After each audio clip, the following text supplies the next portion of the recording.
y'all doing tonight? Thank y'all. But yeah, I got an interesting insult the other day. You know, a guy came up to me and said I look like every white main character's black best friend, every teen and romantic comedy on Netflix.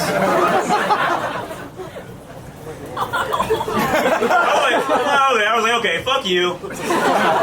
Do you know any Netflix casting directors? Oh yeah. It kind of reminded me of the time one of my friends he's like, hey man, back in high school, he's like, hey man, I spoke to the Marine recruiter.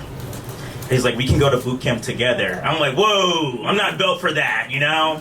I'm built more like a substitute teacher kind of vibe.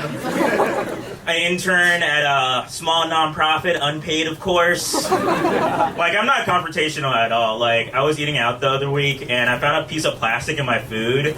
And I just ate it anyway because, you know, we're already like 75% microplastics. I'm like, yeah, this is like protein, okay? I'm like, this counts. Yeah. But actually, I've been at my current job for the past year and a half, working in the environment and stuff, environmental policy. Really happy about that. Sorry about climate change. We're kind of fucking up about that. We're losing the fight. Yeah, but, you know, it took me a while to find a job after I graduated. It took me about 9 months of just constantly applying, doing first round interviews, final round interviews. There's one company that made me do 5 interviews all in 1 week, and it ended up ghosting me. They never got back to me.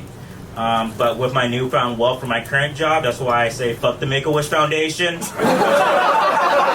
How dare they say I'm mentally unstable? I can't be around celebrities. What I did now. But anyway, you know, I'm in therapy right now. Yeah. I found out through therapy I have OCD, you know. And OCD is the weirdest mental disorder to have. I like that one woo over there. It's the weirdest mental disorder to have because it's the only mental disorder people will compliment you on having. Like, oh, you have OCD, you must be so organized. I'm like, nah, actually I'm not. It gives me imposter syndrome actually when people say that. But the thing is, it's you know, it's kind of fucked up saying, you know, you must be so organized. It's like me going up to a person with schizophrenia and be like, man, I bet you never get lonely at night, do you?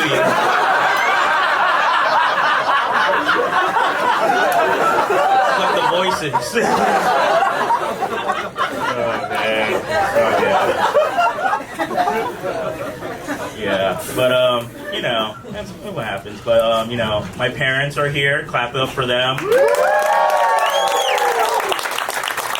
know, they made the far trip 10 minutes from their house to get here, so you know. But yeah, my parents were always forgetful when I was younger. They forgot to pick me up from school one time, forgot to pick me up from soccer practice, forgot to get me circumcised until I was 13 years old. Just me, or just a late-term circumcision, no problem. They made me go to school the next day. I had gym class, I was trying to change, and the guy next to me is like, why do you have a bandage on your dick? And I was like, okay. I didn't want to tell him, you know, I was fresh cut, but I was like, hey. The doctors removed the tumor. He was like, oh, so you have dick cancer then? And I was like, oh, I guess. So that was a mistake on my end because I was known as the kid with dick cancer for the rest of high school. So yeah, okay. That's what I'm saying. You know, it's kind of messed up. So you know, I'm thinking about it, you know, life. I thought about it earlier. What if my parents got divorced? Would it be too late for me to get adopted by rich white people in The Blind Side? Or am I aged out of that bracket? I don't know. I just want Sandra Bullock to come up to me and be like, hey son, we're gonna get you out of here. I can't play football or anything, but just the thought would be nice. Yeah, so I'm Haitian American. I'm Haitian on my father's side. So yeah, shout out. And it's weird being a Haitian American because, you know, people always talk to you about you know, what's happening in Haiti, the political discourse. And, you know, one time I was at a party and this girl was like, oh, I heard you're Caribbean. And I was like, yes, I'm Haitian. And she was like, oh, sorry about the earthquake. I was like, the one that happened 15 years ago? She's like, yeah, that one. I was like, okay. I really don't want to be there when she meets a Jewish person at all. I don't want to be in the room. Oh, man. Yeah. So, I grew up in Florida, you know, grew up in Orlando, right next to Disney, pretty much.